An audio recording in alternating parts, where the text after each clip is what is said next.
la necesidad del mercado laboral, la demanda, sino más bien estamos alrededor de estereotipos, se siguen enseñando cosas que probablemente ahora ya no van a tener la demanda y menos en el futuro, ¿no? Tengamos en cuenta también que la tendencia del empleo hacia el futuro es una tendencia más flexible, más virtualizada, más de teletrabajo y el uso de la inteligencia artificial que va desplazando cada vez muchos El más migrar hacia puestos, las nuevas muchos más tecnologías, ¿no? oficios técnicos. Y muy Por pocas supuesto. Por ejemplo, casas uno universitarias camina por las calles y ve ofrecen eso, ¿no? eso. Y mientras iniciamos el programa, informamos de los Exitosa. logros de estos jóvenes deportistas, pero en contraste tenemos otra realidad que afecta a los jóvenes no solamente de nuestro país, sino de toda América Latina, según lo dice un informe de la ONU, que la situación del trabajo de los jóvenes ha tenido una caída la más baja en los últimos 15 años. Y aquí en nuestro país, 3 de cada 10 jóvenes creen que no pueden encontrar oportunidades de trabajo. De esos 10, uno está pensando, tiene como proyección de vida irse fuera de nuestro país.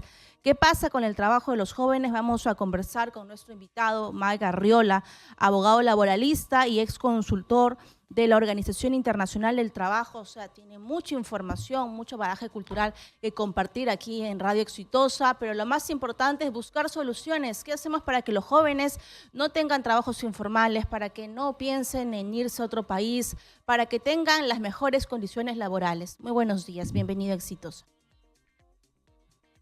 Buenos días, un saludo a toda la audiencia. En efecto, esta problemática juvenil no es nueva, en realidad es una problemática que viene trayendo ya varios años. Se ha agudizado luego de la pandemia, pero antes de eso hay que recordar que la agenda global estaba concentrada precisamente en el empleo juvenil, porque es uno de los segmentos más golpeados. Solo para tener una idea, en el Perú tenemos un problema de desempleo que no es muy grande. El problema en el Perú es el subempleo.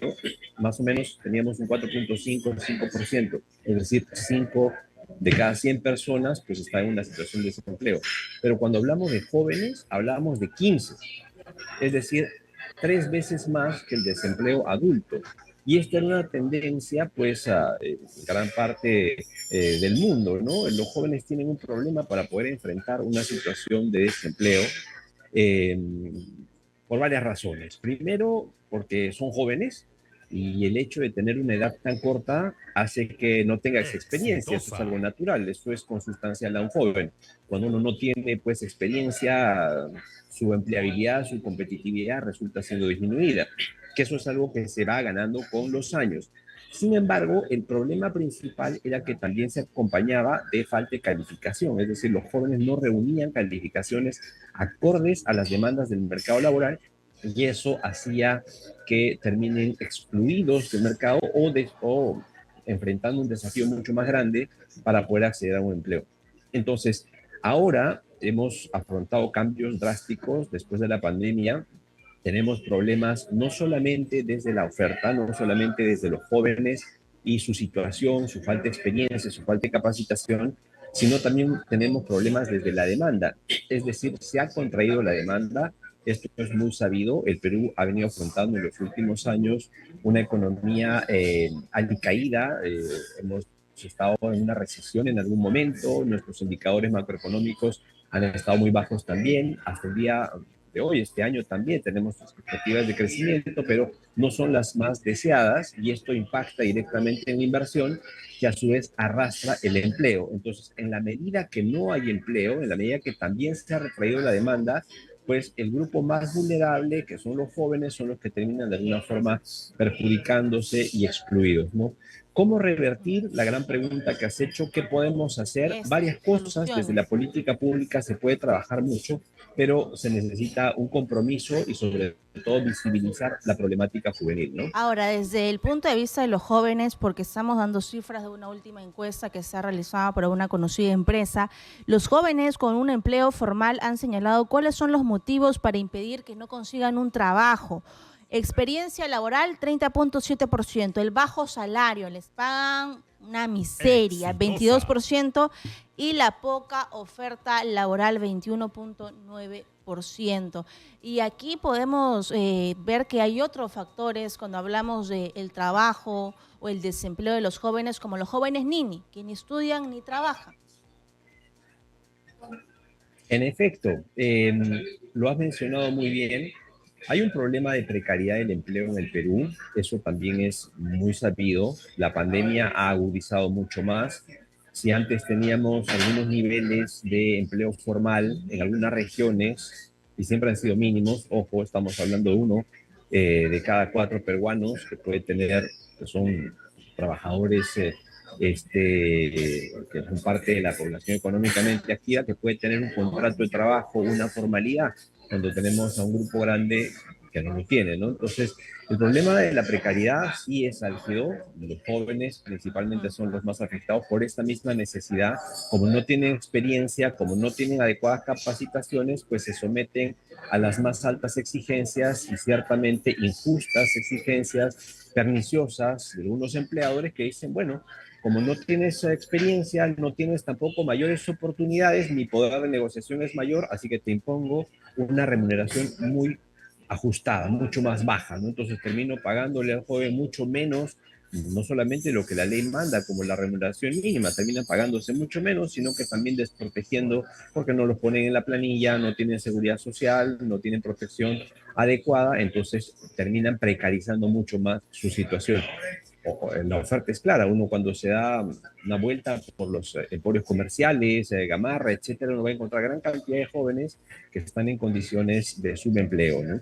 Ahí, como decíamos, la alternativa es, primero necesitamos la locomotora. Es harto sabido que el empleo no crece en la tierra, no sale de pronto, no cae del cielo tampoco. El empleo viene acompañado de la inversión. Si no existe inversión, no existe empleo, no se crea empleo. No hay forma de que el Estado, por muy empeñoso que sea, pueda crear empleos. Eso no existe. El empleo que crea el Estado, todos los trabajadores del Estado llegan a 1 millón de una torta de más o menos 20 millones, que es la población económicamente activa. El Estado puede jalar a 1 millón de personas. Entonces, es imposible pensar desde esa óptica.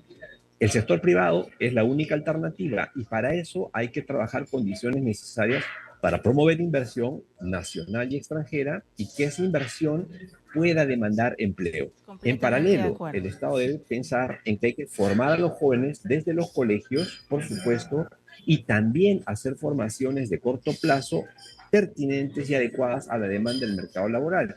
No es posible que tengamos hasta el día de hoy una oferta educativa que no está necesariamente amarrada. Hay una proliferación de institutos, universidades, de centros de formación que no necesariamente siguen la pertinencia del mercado laboral, la necesidad del mercado laboral, la demanda, sino más bien estamos alrededor de estereotipos, se siguen enseñando cosas que probablemente ahora ya no van a tener la demanda y menos en el futuro, ¿no? Tengamos en cuenta también que la tendencia del empleo hacia el futuro es una tendencia más flexible, más virtualizada, más de teletrabajo y el uso de la inteligencia artificial que va desplazando cada vez muchos El más migrar hacia puestos, las nuevas muchos más tecnologías, ¿no? oficios técnicos.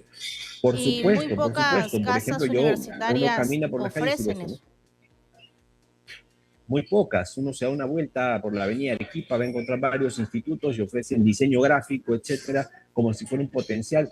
Pero cuando vemos los estudios, que esa es una de las principales carreras que se va a ver afectada en el futuro por la inteligencia artificial. Hoy en día uno puede requerirle a una aplicación de inteligencia artificial, le da una idea, le da algunos conceptos y ya tenemos los diseños, etcétera. Entonces hay que ir pensando en otro tipo de empleos, otro tipo de demanda que va a hacer el mercado y ajustar la oferta formativa hacia eso. No es una tarea que tiene que articular el Ministerio de Trabajo, creo, con el Ministerio de Educación para que desde los colegios pueda ir orientándose la formación hacia eso, dejando un poco las carreras tradicionales y ubicando a los jóvenes no solamente pensando en el país, ojo, sino también en la posibilidad de la migración, que eso es un fenómeno mundial, muchos jóvenes han migrado, es más, en el Perú también, con esta situación política, las últimas crisis de los últimos años, han estado migrando mucho talento y hay un ánimo de los jóvenes de movilizarse en el empleo y movilizarse no solamente en el país, sino fuera del país. Entonces tenemos que empezar a dar una mirada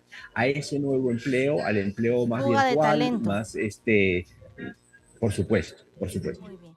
Muy bien, muchas gracias a nuestro invitado Mike Arriola, abogado laboralista y ex consultor de la Organización Internacional del Trabajo, por estos datos que nos ha brindado, por esta explicación.